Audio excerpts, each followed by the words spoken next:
Question 1.6 which of the following is the most precise device for measuring length. 3 parts दिए हुए हैं, पर इससे पहले हम समझते हैं कि क्वेश्चन सॉल्व करने से पहले हम ये समझते हैं कि प्रिसीजन होता क्या है। हमने थ्योरी में पहले ही पढ़ा है एक्यूरेसी और प्रिसीजन। अगर आपको याद हो, हम एक्यूरेसी और प्रिसीजन ऐसे ही पढ़ा करते थे। एक्यूरेसी क्या होती है और प्रिसीजन क्या होती है, ये समझने के लिए ये देखते हैं। हमारे पास ये डार्ट बोर्ड्स है, हमने ये एग्जाम में पढ़ा भी है थ्योरी में। हमारे पास ये 2 डार्ट बोर्ड्स है। हमें गोल है, ये हमारा टारगेट है कि हम मैक्सिमम इसको अचीव कर रहा है, ठीक है। तो हमारे ज़्यादा हम जो डार्ट्स थ्रो कर रहे हैं उसका वो इसके पास, गोल के पास पहुंचने की probability, chances, number of throws हमारे इतने आ रहे हैं।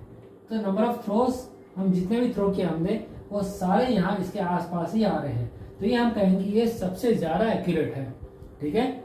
और प्रेसिजन क्या होता है, हमारा टारगेट अचीव करना ये है, हमें अचीव यहाँ करना है, बट हमने जो 8-10 को थ्रो किए वो सारे इस जगह पर आ रहे हैं, ठीक है।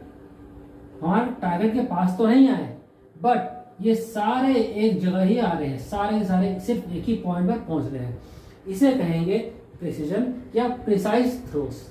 तो एक्यूरेसी और प्रिसीजन में ये फर्क है कि हमारा टारगेट जो है हम उसे अचीव कर रहे हैं, दैट्स एक्यूरेट। हमारा टारगेट जो हम अचीव तो नहीं कर रहे हैं, बट फिर भी सारे जितने नंबर ऑफ टारगेट थ्रोज हैं वो सारे आसपास ही हैं। इसे हम कहेंगे प्रिसीजन। तो ये हमारा प्रिसीजन हो गया, एक्यूरेसी हो गया। अब हमारा क्वेश्चन हम सॉल्व करते हैं। हमारे क्वेश्चन का पहला पार्ट है a vernier callipers with 20 divisions on the sliding scale, पहला पार्ट। और दूसरा पार्ट है एक screw gauge of pitch 1 mm and 100 divisions on the circular scale. और सी थर्ड पार्ट है an optical instrument that can measure length to a distance of wavelength of light, ठीक है, visual wavelength of light. तो तीनों part में हमें solve करने के लिए हमें करना क्या है, हमें बस एक चीज ध्यान देना है। सबका पहला पार्ट जिसमें a vernier caliper, second part screw gauge, दोनों के लीस्ट काउंट हमें चेक करने हैं। और थर्ड पार्ट में वेवलेंथ चेक करना है, कौन सबसे ज्यादा, सबसे छोटा नंबर आ रहा है, वो नंबर हमारा सबसे ज्यादा प्रिसाइज होगा। आइए सॉल्व कर देखते हैं। हमारा पहला पार्ट दिया हुआ है vernier callipers with 20 division on the sliding scale. Vernier caliper का हमारा लीस्ट काउंट होता है, A part least count of vernier calliper होता है। लीस्ट काउंट आपको पता होगा, अगर फॉर्मूला पता है तो आप नीचे टाइप करके बताइए क्या फॉर्मूला है इसका लीस्ट काउंट का। लीस्ट काउंट हमें पता होना चाहिए, ये होता है 1 main scale division minus 1 vernier scale division. ये होता है हमारा least count of vernier caliper.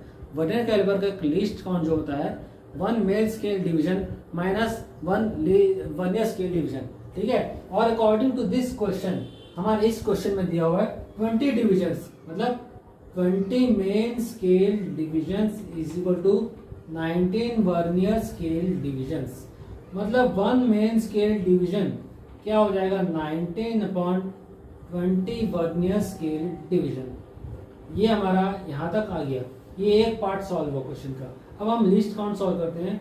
List count is equal to 1 main scale division minus 1 vernier scale division, ठीक है। तो इसको सॉल्व करने के लिए हम आगे सॉल्व करते हैं। हमें यहाँ पता होना चाहिए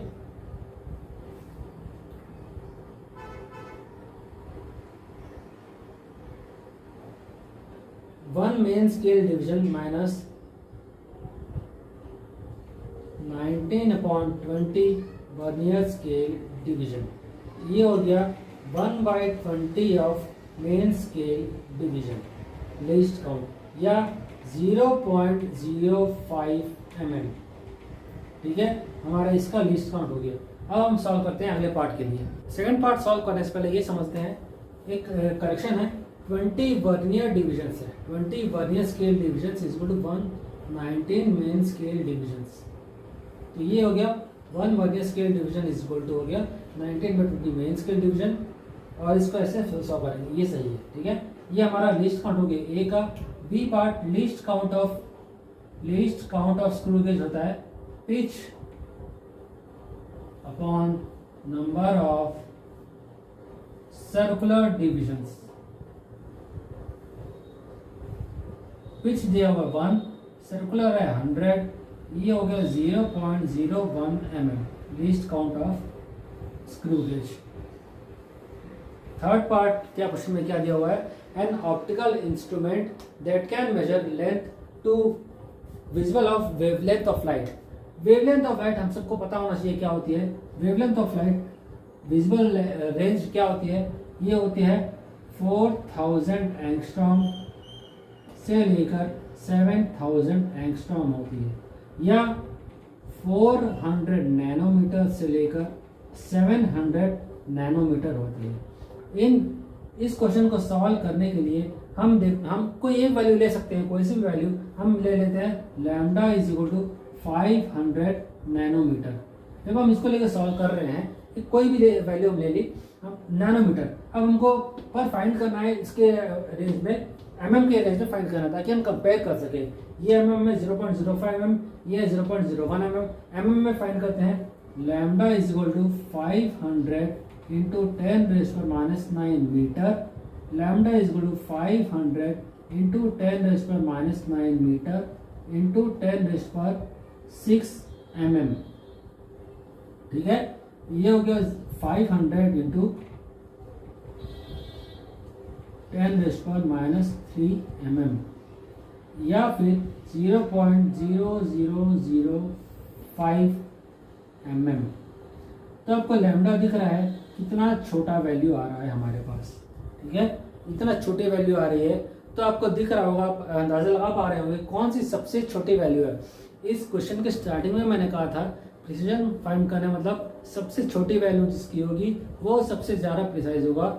ए पार्ट, बी पार्ट और सी पार्ट सॉल्व करने के बाद हमको ये समझ में आया कि इसमें सबसे छोटा पार्ट जो है, सबसे छोटा पार्ट आपका सी आ रहा है, तो C is the most precise device, ठीक है। चलते हैं नेक्स्ट क्वेश्चन में।